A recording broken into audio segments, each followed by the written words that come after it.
E aí, gente, tudo bem? Sejam bem-vindos e bem-vindas a mais um vídeo aqui do Parabólica. Eu sou o Pedro Renault. Na verdade, é mais uma revisão que a gente tem feito aí nesse programa nosso de revisão de história, filosofia, sociologia e história da arte. É o seguinte, vocês estão vendo essa revisão?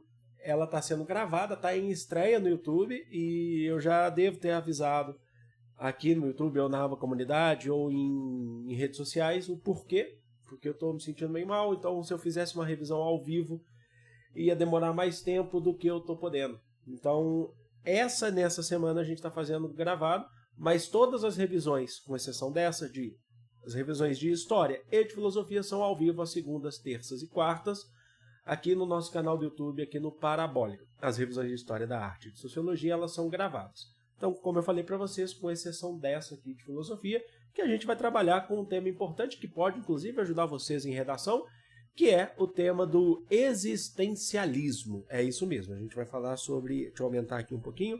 É como se estivesse ao vivo, tá? É o existencialismo. Então, lembra, sempre às 19 horas, segunda, terça e quarta. Segunda é História Geral, terça é História do Brasil. E na quarta-feira, às 19 horas, filosofia, todas ao vivo, com exceção de hoje. Depois a gente tem às quintas-feiras a revisão de História da Arte com Marília, Mozão. Dá um alô aí, Mozão.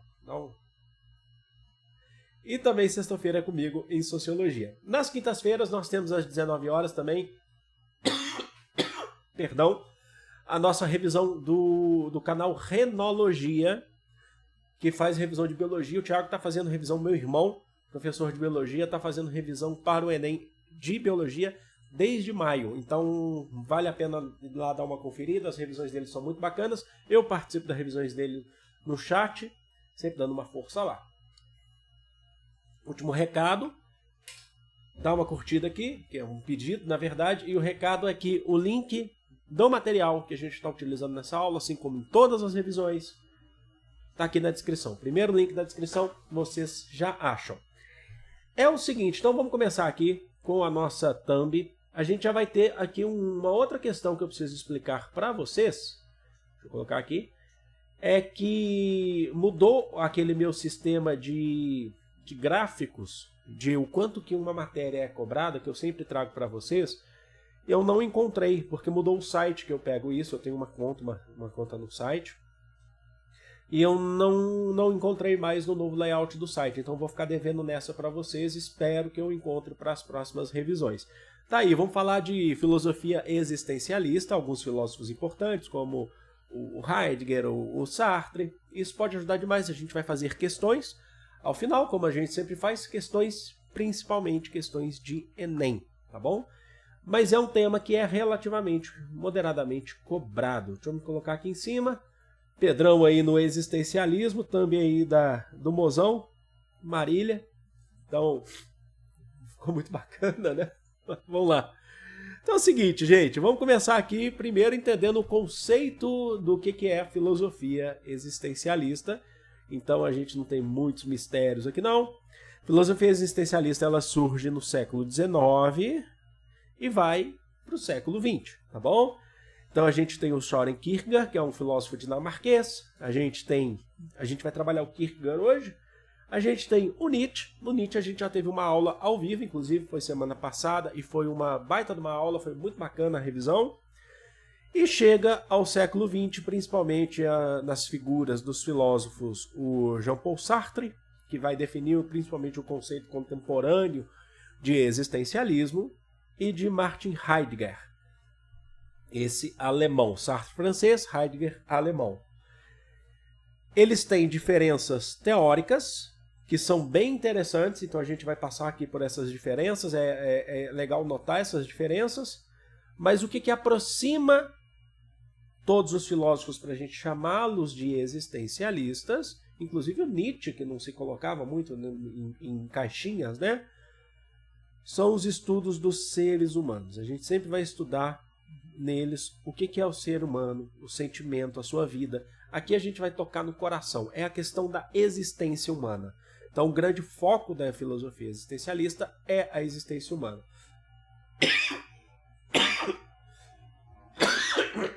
Peço desculpa de novo, não vou cortar, porque é como se fosse uma live, só que gravada. Mas vamos lá então.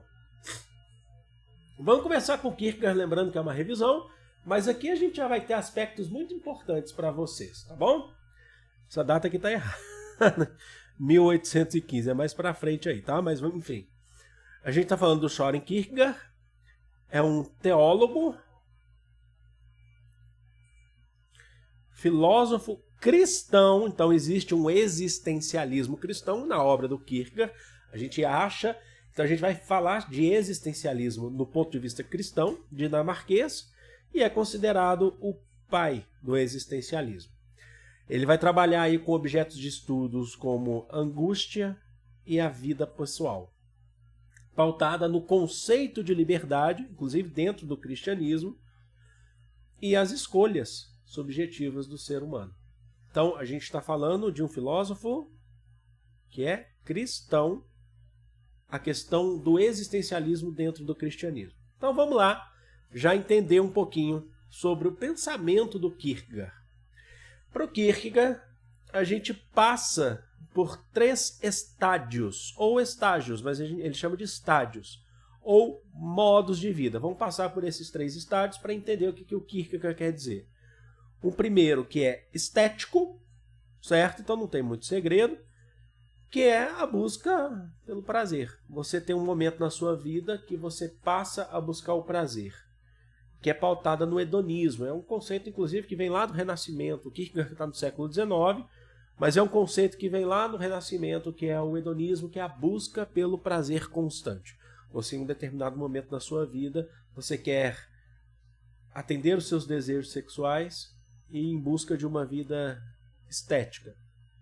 Só que quanto mais a gente busca isso, maior é o nosso vazio e mais difícil de preenchê-lo. A gente fica angustiado porque a gente só quer o estético. Falta algo porque a gente só pensa em uma vida basicamente de aparências e desejos. É isso que o Kierkegaard está falando. Lembra que ele é um filósofo cristão. A gente passa depois por um estádio chamado de ético. Então, o primeiro estético, o segundo ético, eu vou colocando aqui para vocês, que é a absorção das leis morais externas. A questão moral que uma sociedade influencia em você. Então, a gente é caracterizado aí pelo casamento. O ser humano decide viver uma vida em família. Ele assume responsabilidades. Certo? Então, ele tem um prazer que, na visão do Kierkegaard, é limitado. Fica só dentro do matrimônio. Ele quer mais. O Kierkegaard quer que você atinja outros pontos. Não fica só dentro do matrimônio. Esse estádio, mas ele é importante para o Kierkegaard, porque faz com que você reflita sobre a sua existência. O que eu estou fazendo aqui? Por que essa minha existência, esse modo de vida que eu estou tendo, está me trazendo um prazer que é mais limitado? Então ele é um ponto importante. Apesar dele ser limitado, ele deixa uma lei moral se impor sobre você.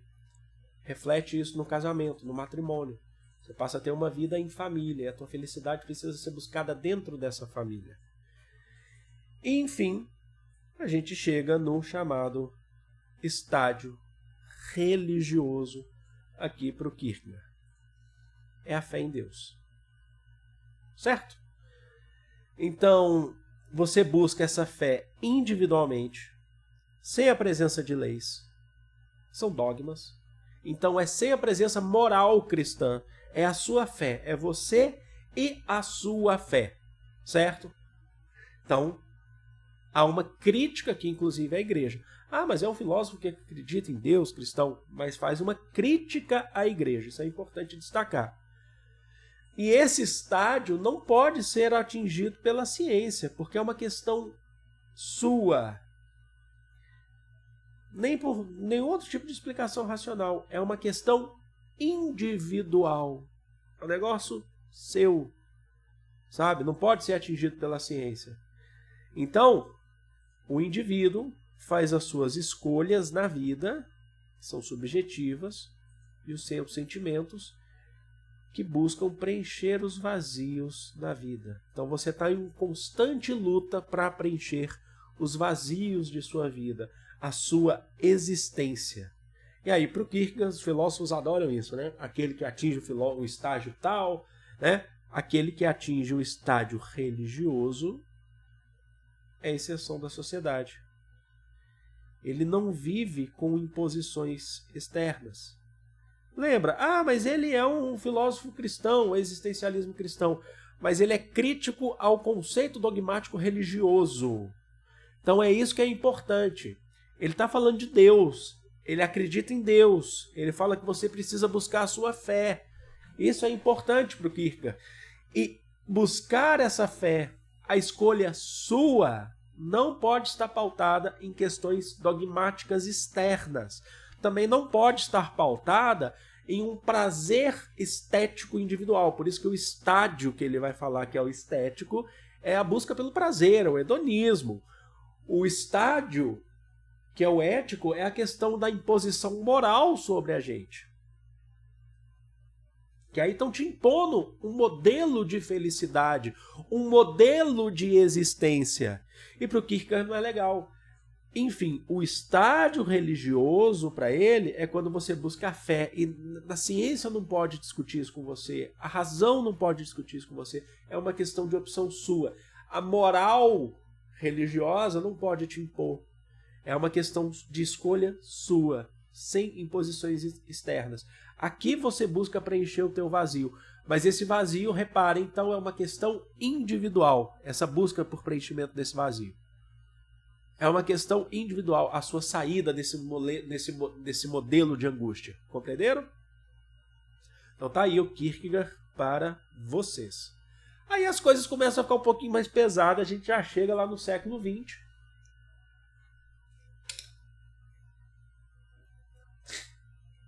Para falar do polêmico. Polêmico. Martin Heidegger. Então vamos lá falar do Heidegger. O Heidegger nasceu no século XIX e faleceu na década de 70 do século XX. Por que é polêmico? A sua própria vida é polêmica. Quer ver? Eu vou passar aqui para vocês. Alemão. Então, pelo tempo de vida que ele viveu, você já sabe que ele viveu o período do nazismo. Ele contribuiu com o existencialismo, foi reitor da Universidade de Friburgo, e ele foi filiado ao Partido Nazista em 1933, que é quando o nazismo está chegando ao poder, certo? Mas ele teve divergências, então é polêmico até ali, mas ele teve divergências e ele passou a se opor ao nazismo até o final da Segunda Guerra Mundial. Então ele foi do Partido Nazista, sim, não foi liderança, mas foi do Partido Nazista, mas ele passou a se opor. Então é polêmico, assim, mas até ele tem uma obra que é importante dentro do conceito do existencialismo, é o que a gente vai utilizar aqui. Uma grande obra dele é O Ser e o Tempo. Então ele discute sobre a gente, a humanidade. Esse é o existencialismo. O foco dos estudos dele é o ser. Aqui a gente já começa a fazer uma diferenciação, tá? Então é importante. Peguem bem isso. Como essa revisão está sendo gravada, qualquer coisa você pausa para você refletir. Ser é algo que não é definido, tá? Então ser não é definido. E o ser se diferencia do ente. O ente é a existência concreta, é definido, é uma coisa. Então, guardem isso. Ser, algo que não é definido, e a gente vai explicar, tá? Calma. Ente, algo que tem a sua existência concreta, que é definido. Vamos lá, então. Ente, vamos começar pelo conceito de ente. Somos homens, somos nós, homens e mulheres. São as árvores, as rochas, ideias, objetos, Deus. Não precisa ser só uma questão física, é algo que você consegue definir. Tá bom? Então não é só uma questão concreta no sentido de ser físico, de ser palpável. Tá? Não é uma questão de mundo sensível e inteligível. É o que você consegue definir.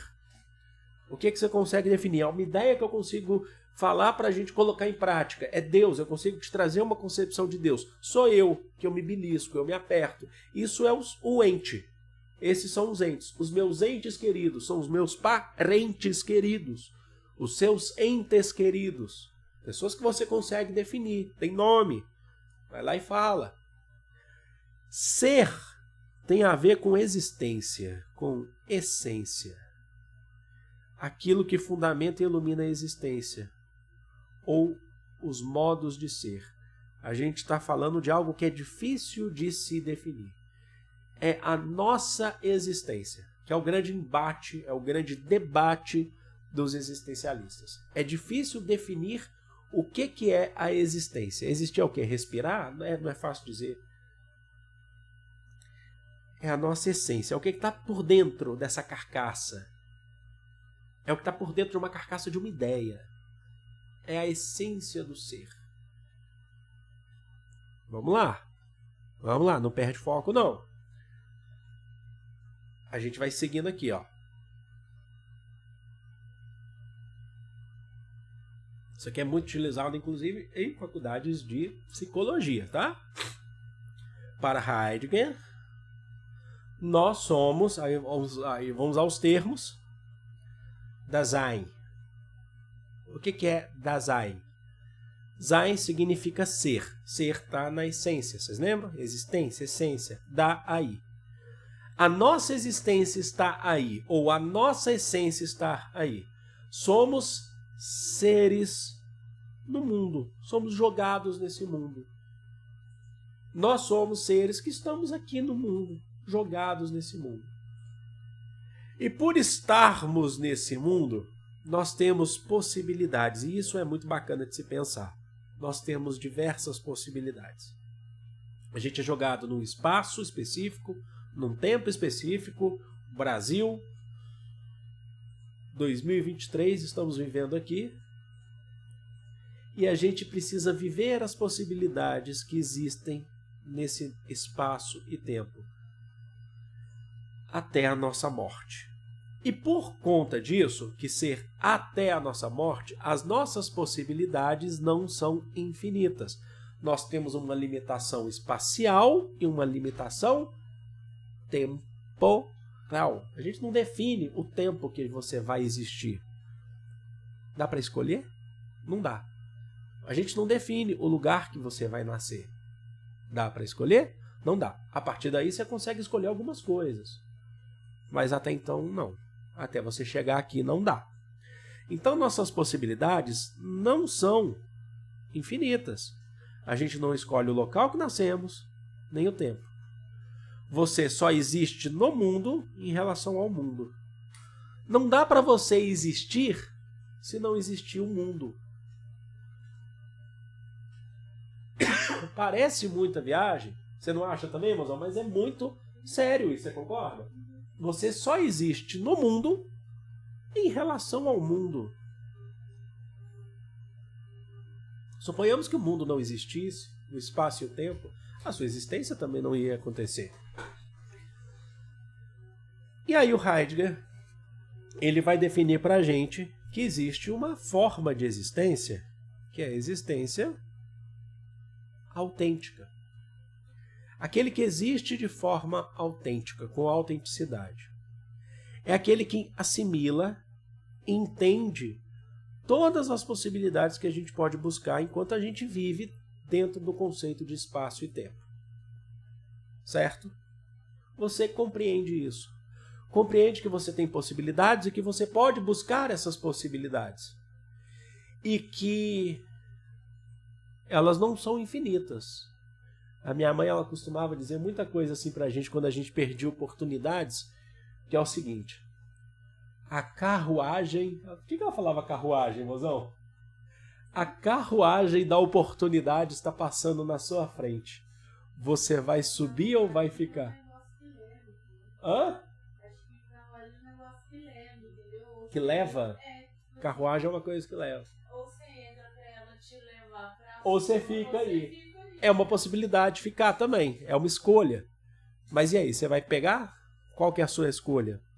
E que se você entende que você tem possibilidades e que essas possibilidades uma hora acabam. Elas acabam com a sua... Quando a sua morte chega. É quando a sua existência cessa. certo? E isso se opõe ao que ele vai chamar de vida inautêntica. Aí dá um outro nome. O Dasein é o ser aí, é você no mundo, com possibilidades. E ao contrário disso, Dasman. Ah, professor, eu preciso guardar esses conceitos para fazer o Enem? Dificilmente vai te cobrar o conceito aqui. Mas é legal você entender. O Dasman é aquele que se deixa levar para a maioria, pela maioria. Ele não entende as possibilidades que a vida está te trazendo. Você simplesmente só anda. Isso possivelmente tem muito a ver com as críticas que o Heidegger passou a fazer depois ao nazismo na Alemanha. Porque o partido nazista era único e se tornou um partido totalitário na Alemanha. Então as pessoas ou seguiam o partido nazista ou não. Fica uma dica aqui de um curta-metragem da Disney, um curta-metragem chamado Education for Dead, ou Educação para a Morte. É um filme, um desenho, curta-metragem da Disney, de 1944. Não é o do Pato Donald, que ganhou o Oscar. É de um menino chamado Hans, que vive pelo partido nazista. Ele cresceu só conhecendo a possibilidade do partido nazista. Ele foi levado pelo partido nazista, a sua educação na escola foi tudo pelo partido nazista, até ele chegar e se tornar um soldado. Aí no final tem essa referência. Ele faz tudo o que o partido quer. Ele só ouve o que o partido quer. Ele só vai para onde o partido quer. O partido nazista. E é basicamente isso. Quando o Heidegger ele é do partido nazista, depois ele rompe e passa a fazer críticas ao partido nazista, quer dizer que ele assimilou as possibilidades, que ele não precisava viver aquilo. Ou ele vai seguindo o que a maioria impõe para ele. Essa questão moral de fora impõe para ele. Então, o Dasman, ele não entende a capacidade do ser de pensar e viver. Então ele tem uma existência que não é autêntica, na verdade é inautêntica. E por não ser, rapidinho, mas só fechar isso aqui, e por não ser autêntica, é inautêntica, ele não tem medo da morte. Porque ele só segue o que os outros fazem. Certo?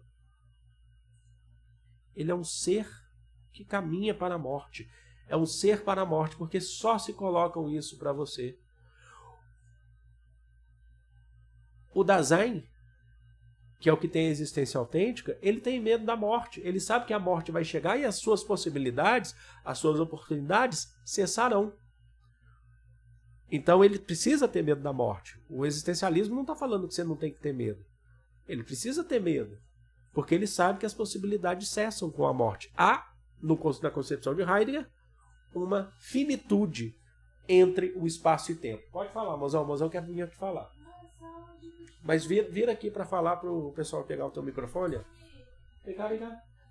Chega. Ela tá preparando a revisão de História da Arte, tá? A gente não tá ao vivo, mas... Outro filme que parece esse é aquele filme Jojo Rabbit, do menininho que a mãe dele... Esse vídeo é maravilhoso, a gente assistiu junto, Jojo Rabbit. Que é o menininho, ele também cresce vislumbrado com o partido nazista e a mãe dele era... E ele mesmo não sabia que a mãe dele era oposição ao partido nazista. Tal, depois muda a vida dele com as coisas que acontecem com a mãe dele. Acho que chegou a ganhar prêmio, Jojo Rabbit, quem já assistiu Jojo Rabbit? Deixa aí nos comentários pra gente. Mesmo muito bom. Se não for pra estudar, vale a pena assistir, porque é muito gostoso de assistir. É triste, mas ao mesmo tempo você se emociona. Você fica feliz no final. Aí eu vou falar uma coisa muito... A paleta de cores é maravilhosa. Não é? A fotografia do filme é maravilhosa. Desculpem novamente. Mas vamos dar sequência aí. Aqui é uma arte que foi feita. O Mozão fez o ano passado essa arte. Pra gente entender. Tá? Nós temos então...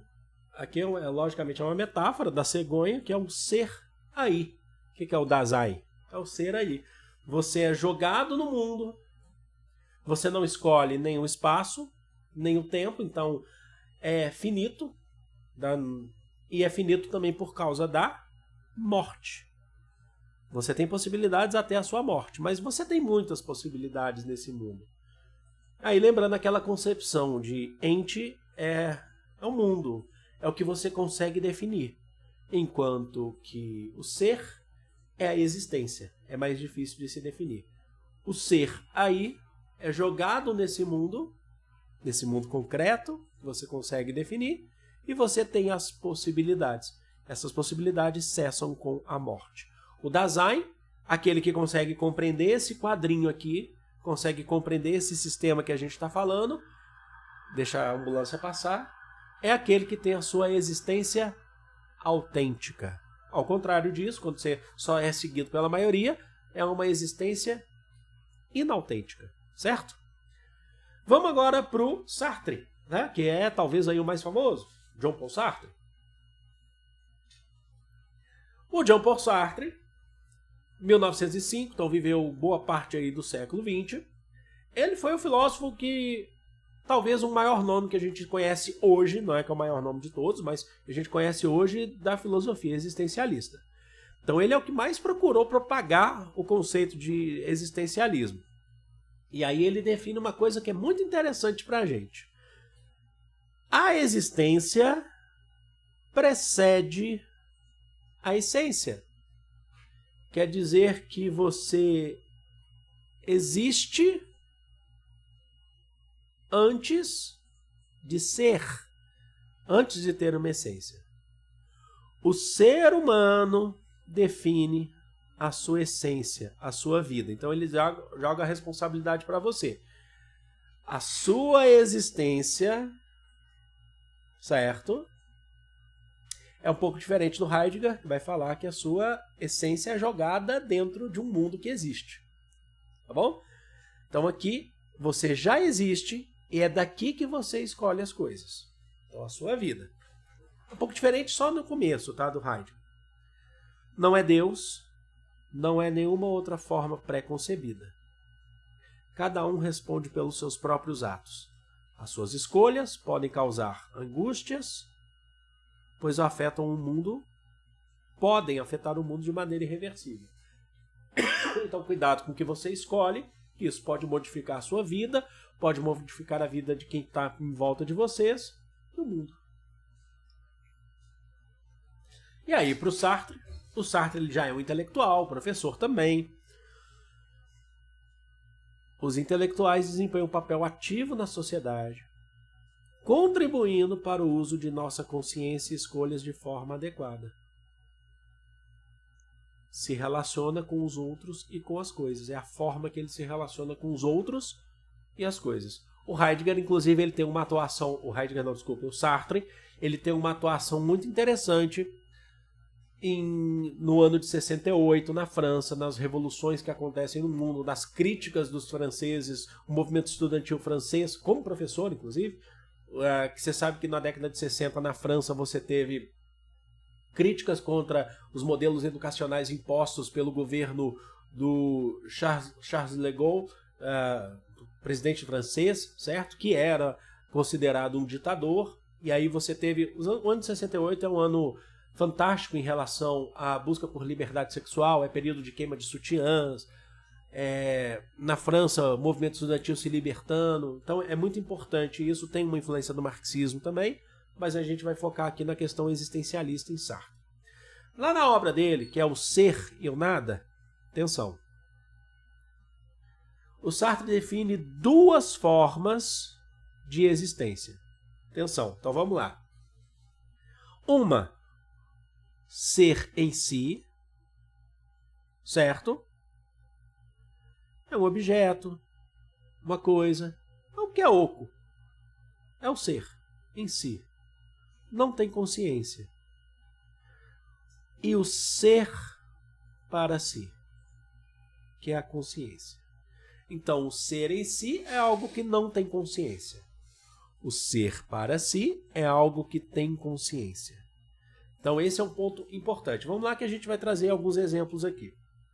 Aí, nessa concepção, o que é liberdade para Sartre? É o sentimento do nada que experimentamos quando estamos conscientes do que não somos. Nossa, mas deu uma confusão? Deu? Mas vou explicar, calma. A liberdade humana é você saber que você pode conquistar. É você ter consciência de que você pode chegar em algum ponto. É você ter consciência que você vai chegar em algum lugar. Que você pode chegar em algum lugar. Você vai lutar para chegar em um lugar. Por enquanto você não é nada, mas você pode ser. Então, isso torna a gente consciente das possibilidades para escolher o que a gente quer ser no futuro. Isso é ser livre para o Sartre. Você escolheu o que você quer ser. Eu acho isso fantástico. Eu acho isso fantástico.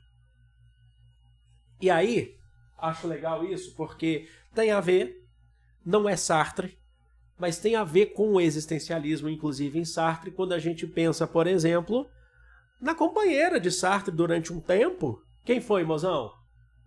A companheira de Sartre. Durante um tempo na França, inclusive influente. Simone de Beauvoir. E já foi cobrada uma questão no Enem que dizia lá um texto de Simone de Beauvoir que dizia: não se nasce mulher, torna-se mulher. É a possibilidade do que você pode ser. Isso tem a ver com a filosofia existencialista. Há uma troca de ideias entre Sartre e Simone. Então é interessante de se pensar nisso. Tá? O que você pode vir a ser. Tá bom? Então vamos dar um exemplo aqui prático, que eu gosto de trazer exemplos aqui para nós, para gente. Exemplo, estudante que ainda não se decidiu pela profissão. Ele vai lá, alcança uma nota no Enem. Lhe permite estudar em qualquer curso. Isso é ser livre. A liberdade se encontra na pluralidade de possibilidades futuras. Então, para o Sartre, o que é ser livre? Você pensar nas possibilidades futuras e a sua capacidade, como que você consegue chegar nelas. Isso é ser livre, isso te torna livre. Também, assim como Heidegger, é não deixar a escolha vir de fora para dentro. É você fazer a sua escolha. Essa sua escolha que é pessoal, essa sua escolha que é individual. Tá bom? Vamos lá então. É difícil? Não acho. É mais uma questão de raciocínio, de pensamento sobre. Lembrando que isso aqui, a gente tem vídeo de todos esses filósofos aqui no canal. Aqui a gente está fazendo uma revisão, tá bom? Angústia. Você pode ter uma sensação de angústia. Essas suas escolhas, segundo Sartre, lembra? Pode te levar a uma angústia. É estar no estado de liberdade. Qual que é o estado de liberdade? É aquele ponto que te antecede a fazer as escolhas, do Sartre. No entanto, sem saber qual das possibilidades escolher. Você não consegue tomar uma decisão. A partir do momento que se tem uma escolha, se tem uma essência. Você decide ser algo. Quando você não decide ser algo, você não está conseguindo atingir essa consciência. Aí eu vou voltar aqui, ó. É o ser em si. Ainda é oco. Você não conseguiu ainda. Só que você precisa chegar no ser para si. Ter uma escolha e falar, eu sou isso. Por quê? Porque eu quis ser isso.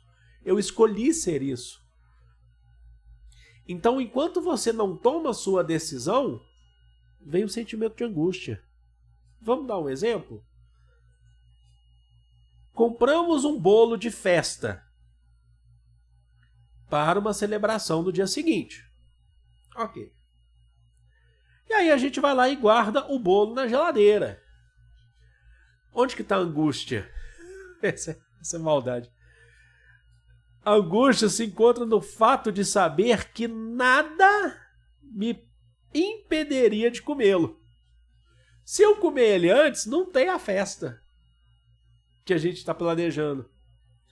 Mesmo se eu fizer e ter como consequência prejudicar a festa. É porque aqui você ainda não fez a escolha que você não vai comer esse bolo porque esse bolo é para festa. Ah, mas eu já passei tanto por isso. Não em bolo de festa. Ganhei tal coisa. Vai ser tão legal guardar. Eu já passei muito com isso com ovo de Páscoa. Tá? Depois eu parei de ganhar ovo de Páscoa. Eu ganhei só quando eu era criança mesmo. Depois eu parei, né? Também porque minha mãe não tinha condições de dar ovo de Páscoa para 4 crianças, né? Mas aí Isso tem uma questão logo, logicamente, de impulsividade, né? Aí ganhava ovo de Páscoa, eu via meus amigos, mozão. Eles ganhavam 6 ovos de Páscoa. Não era assim? Ganhava umzinho pequenininho. Quando ganhava, meus amigos ganhavam 7, 8. Aí ganhei da minha tia, ganhei da minha madrinha, tinha um negócio assim. Maria Ló é assim. Maria Ló. Quando às vezes estava muito apertado de dinheiro, aí minha mãe fala assim: ô minha filha, barra de chocolate é mais chocolate. Mas é que o ovo não é o ovo, né? Aí você fica triste. E aí eu via lá meus amigos e tal. Aí o ovo tinha gente que o ovo durava 6 meses. Comendo ovo, pedacinho. Eu ganhava aquele ovinho e falava assim: esse vai durar muito, porque eu quero sentir aquela sensação de que eu tenho ovo de Páscoa. Durava 5 minutos. É angústia. Ele estava ali. Tem uma questão de saúde mental, de compulsividade também, tá? Mas não vamos trabalhar dentro do conceito da filosofia existencialista. Então, eu não tinha feito, na verdade, trazendo pra cá, eu não tinha feito a escolha, é isso. A escolha de que eu quero que esse ovo dure, para eu ter esses momentos, essa sensação no posterior. Então, aí eu acabei fazendo uma escolha de comê-lo, mas eu sempre lembro que quando eu ganhava esse ovinho, ou qualquer coisa, eu falava assim: eu quero guardar. Mas será que eu vou conseguir? Porque nos outros anos eu não consegui. Essa é a sensação de angústia. Você sabe que você tem a liberdade de fazer o que quiser com isso porque ele é seu e você pode guardar ele ou comer agora, e é uma escolha. Mas vem uma sensação de angústia na concepção de Sartre, tá? Porque eu não sei se eu ia conseguir. Ou seja, eu não estou tendo controle das minhas próprias escolhas. Ou, na verdade, eu ainda não tinha feito uma escolha. E aí isso dá uma sensação de angústia. É isso. Agora lembra para o Sartre. A existência antecede a essência. Você primeiro existe. E aí você escolhe o que você quer. Primeiro é preciso existir. Tá bom? A existência antecede a essência. E vamos para a questão. Todas as questões que a gente vai fazer aqui são questões, acho que é importante destacar, do Enem. Elas só estão sem o ano aqui, mas são Enem de 2019, 2020, 2018, tá bom? Acho que essa aqui é de 2020. Elas não necessariamente falam de autores que a gente trabalhou aqui, de filósofos, mas elas são sobre existencialismo. Vamos começar aqui então?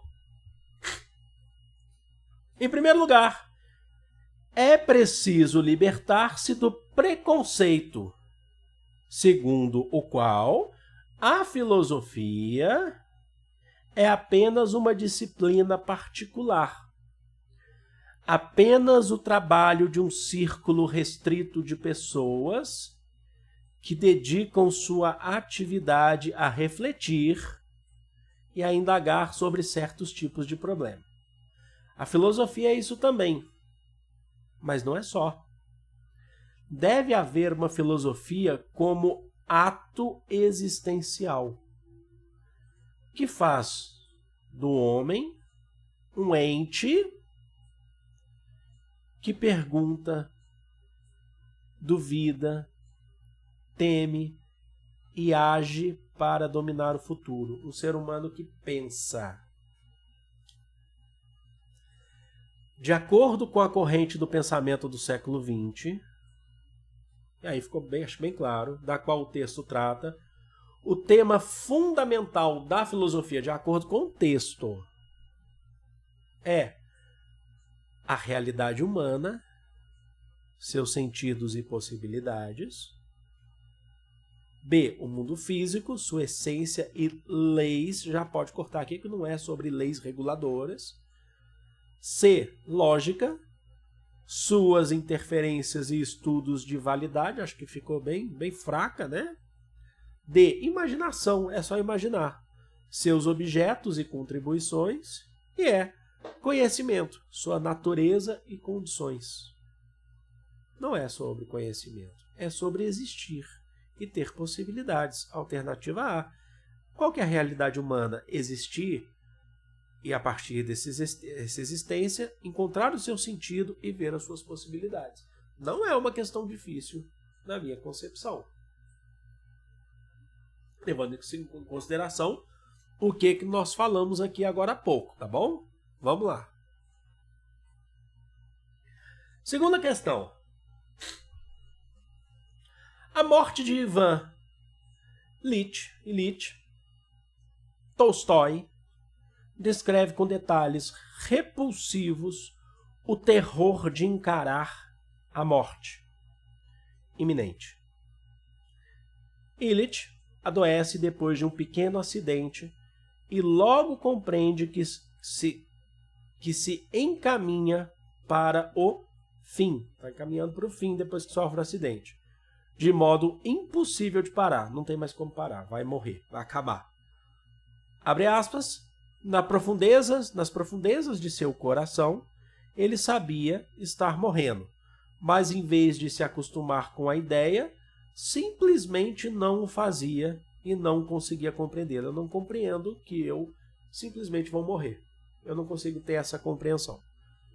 Eu não consigo entender isso. Acho que deixa eu tirar um pouquinho da imagem. Opa.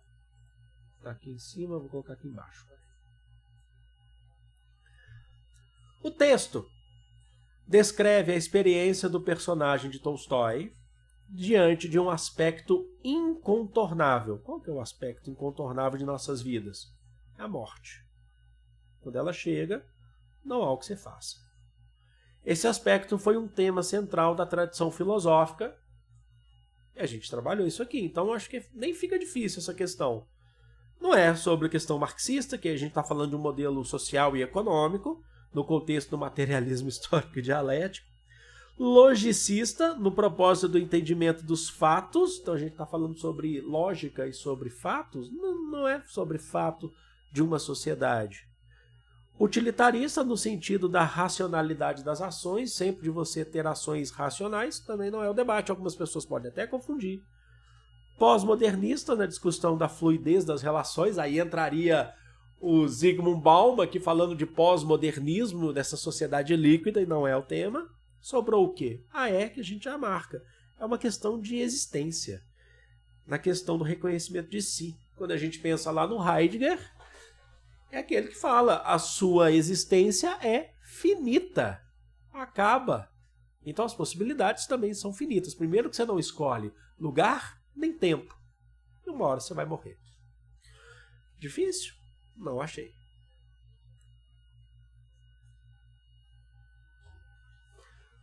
E por fim, aí a gente tem uma questão aqui que o mozão adora, porque é Shakespeare, também cobrado no Enem. Ser ou não ser? Eis a questão. Mozão, como já dizia Shakespeare, só sei que nada sei. E como dizia Sócrates, ser ou não ser, eis a questão. Essa é uma brincadeira, para quem não sabe. Andando na rua, viu um cara discutindo trabalho com o outro, aí ele fala assim, como já dizia Shakespeare, só sei que nada sei. Claro que eu não vou fazer isso, né? Tá sabendo muito, hein? Não, só sei que... Ser ou não ser, eis a questão. Morrer, dormir, dormir. Talvez sonhar. Aí está o obstáculo. Os sonhos que hão de vir no sono da morte.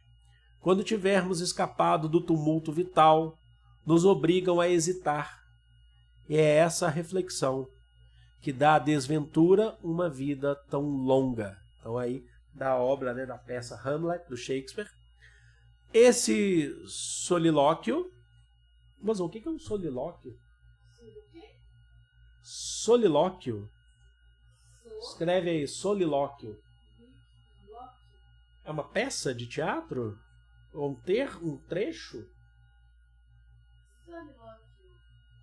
Ato de alguém conversar consigo próprio. Ato de alguém conversar consigo. Os monólogos que existem no teatro contemporâneo. Oh, existência! Adoro. Este solilóquio pode ser considerado um precursor do existencialismo. Não existia filosofia existencialista. O Shakespeare está o quê? Século XVI? XV, XVI? Ao enfatizar a tensão entre o quê? Qual que é a tensão? A consciência de si e a angústia humana? Fechou. Já achamos. A existência de si, ser ou não ser, é uma questão de existência. E qual que é a angústia? A morte. Será que lá, qual que vai ser o meu sono? O sono que me caminha para a morte, alternativa A. Não citamos nenhum dos filósofos que a gente trabalhou aqui, mas o existencialismo está aí. Reparem que não são questões difíceis, na minha opinião. Inevitabilidade do destino, não está falando sobre isso, que é inevitável o destino. Não é o debate que se faz aqui. É a incerteza moral. Tragicidade da personagem e ordem. Que ordem do mundo o quê, gente? Racionalidade argumentativa e loucura iminente. Então, está trabalhando que existe uma loucura iminente no texto. Lógico que não. Dependência paterna. Nossa, o Enem tem hora que eu vou te falar, né? Eu adoro. Sempre tem aquela respostinha que você fala assim, dependência e impossibilidade de ação. Gente, ficou claro. Há uma questão de consciência de si, referente também à angústia humana. Esse sono que vai me levar para a morte. Então tá aí para vocês. Eu sei que o mais legal é quando a gente faz uma revisão ao vivo, mas eu peço desculpas nessa para vocês, já falei aqui. Vou dar aquela descansada agora, acho que está cumprida a tarefa aqui. Lembrando que o material dessa aula está aqui na descrição para vocês. Amanhã tem revisão de História da Arte com a Marília, professora Marília, vulgo Mozão. Está aqui preparando, inclusive, a História da Arte. Você só dá para ver a cadeirinha. Olha o toquinho de cabeça aqui, Gabriel. Peraí. E também na quinta-feira, amanhã, tem revisão do Renologia, lá do Tiago, que vai falar sobre saúde. Né? Então vai ser muito bacana, eu vou estar lá também. Acompanhe. Vou ficando por aqui. Peço desculpas, mas um agradecimento também. Eu tenho certeza que vocês compreendem. Amo vocês de coração. Um grande beijo. Fomos. Fui.